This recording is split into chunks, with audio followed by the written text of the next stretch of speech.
First off, I want to give all praise, honor, and glory unto Yahweh, Bahashem, Yahweh Shai, Bahawah Harkodash. I want to give double honors to the apostles and elders of GMS who have taught us His word and teach us His word today. And I want to give a salutation unto the elect of the nation of Israel. This is Buddy Yatazak Bob with the GMS Nebraska camp. This is GMS Endeavor. And and in this lesson, I want to get into how, Esau's enterprise of this one world government that he wants to set up, this new world order, where he is ruling over the entire planet, and having everyone, follow, his image, follow his way, is going to be shut down by the Most High, and we see, when the scriptures prophesy of the kingdom of Israel in Isaiah chapter 2, let's read it. Isaiah chapter 2, verse 1, it says, "The word that Isaiah, the son of Amos, saw concerning Judah and Jerusalem. And it shall come to pass in the last days that the mountain of the Lord's house shall be established in the top of the mountains, and shall be exalted above the hills, and all nations shall flow unto it." So this is saying that all the nations is going to flow unto, our rulership. They're going to come to, come into our kingdom, of the nation of Israel, and we're going to be established as being on top. It says, "And many people shall go and say, Come ye, and let us go up to the mountain of the Lord, to the house of the power of Jacob.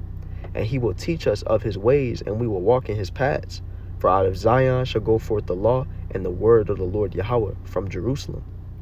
And so the people are going to follow our way. Everyone on the planet is going to be forced to keep our laws, because we are going to rule in righteousness. We are going to rule in what the Most High deems is right.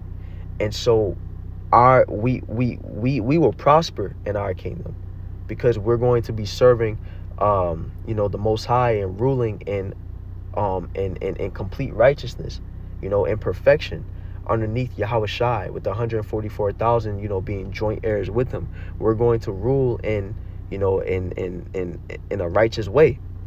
And so, the nations will come and follow our ways, and they will, be on board with it. And if they aren't, there's going to be a punishment for that. But the Lord is going to allow it to where, the nations will be under, our one way, our one system, and serve us. And like I said before, that reason being because we're doing it in righteousness. Now, Esau is trying to set up his one world government.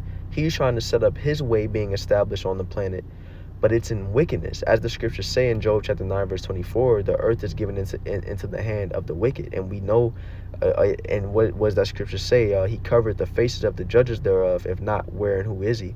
And him covering the faces of the judges is, speaking about how, Esau will take the art of, people in the scriptures, and, make it as if it's him, have it as though the people in the scriptures are Edomites.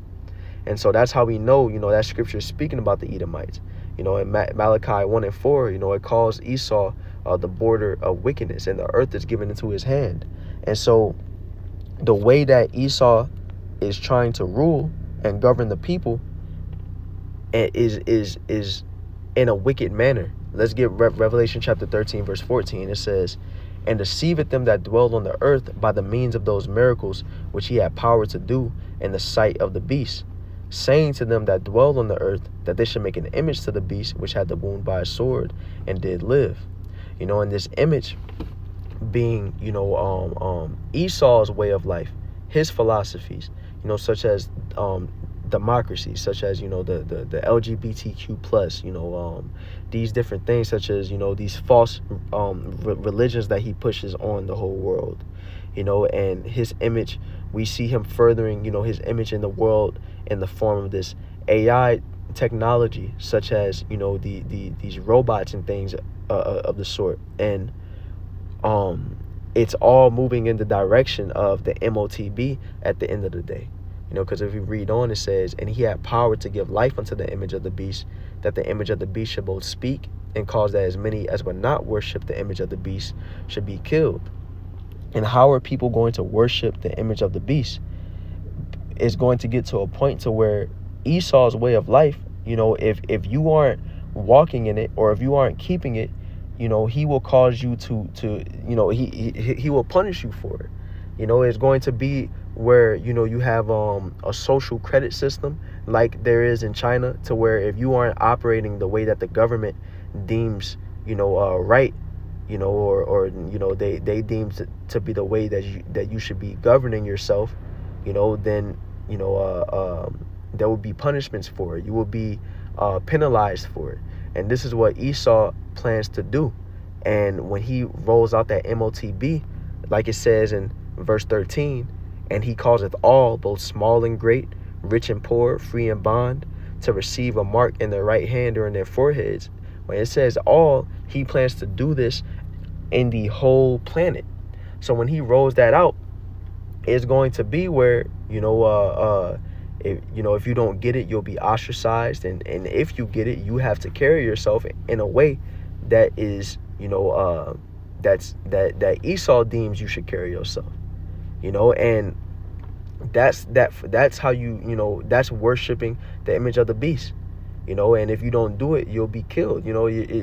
Esau wants control over all the people. He wants everyone to be ruled under his power. He wants everyone to be under one form of government, one currency, one system of payment, being that MOTB, and everything is going to be in his hand at the end of the day, and we see this like with the WEF, with these globalists, to where they're moving in the direction of these prophecies, with the MOTB, with this image being set up in the earth, and with the World Economic Forum having these talks about how their wicked agenda can be furthered. Where do they have their meetings? In Davos, Switzerland, which is the highest point in Europe. And we already, when Isaiah chapter 2, when it calls our kingdom the mountain of the Lord, that mountain represents a rulership, and so with Esau having his meetings in Davos, Switzerland, being the highest point in Europe, he calls his meetings summit meetings, being the top of the mountain. That's his rulership, and it's showing that with them trying to enact their agenda on this whole earth, they want their rulership to be a global thing, but the Lord won't allow it to prosper, because it's in wickedness. What does the scripture say in Job chapter 20, or Job, Job chapter 20, verse 22, says, in the fullness of his sufficiency he shall be in straits. What is the fullness of Esau's sufficiency? That's when he is accomplishing his agenda that he plans to enact. That's when he has accomplished putting that C-hip in everybody, in those slated for destruction, because the elect won't get it, but that's when he will accomplish his image being set up, and cementing his rulership.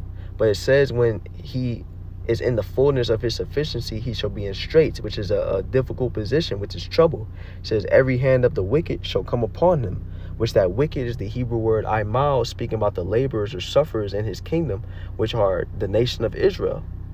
Because through this the power of Yahweh Ba'ashem Yahweh Shai, we will take Esau down, and we will come up into power.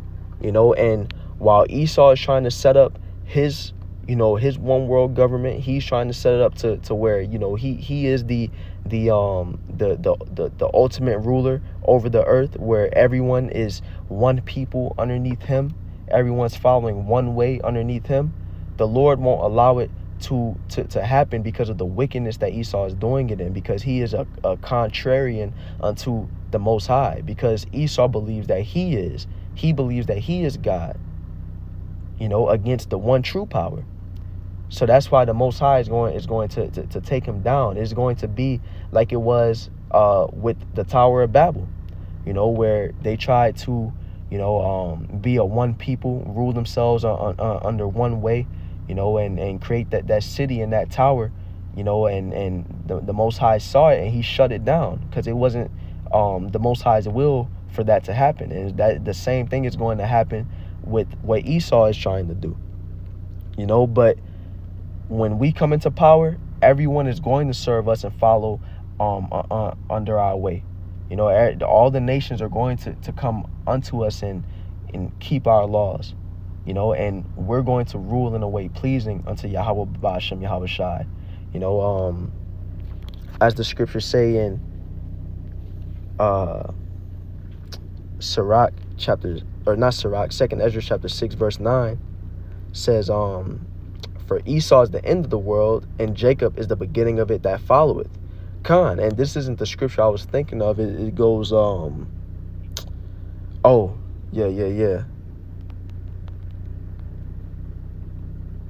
Okay, yep. Second Ezra chapter 4 verse 29. It says, if therefore that which is sown be not turned upside down, and if the place where the evil is sown pass not away, then cannot it come that is sown with good. And the scriptures say that wickedness had exceedingly polluted the whole earth, because Esau and him ruling in his image and ruling contrary to how the Most High has given the blueprint for how we're supposed to rule. That's why when we're in our kingdom, we're going to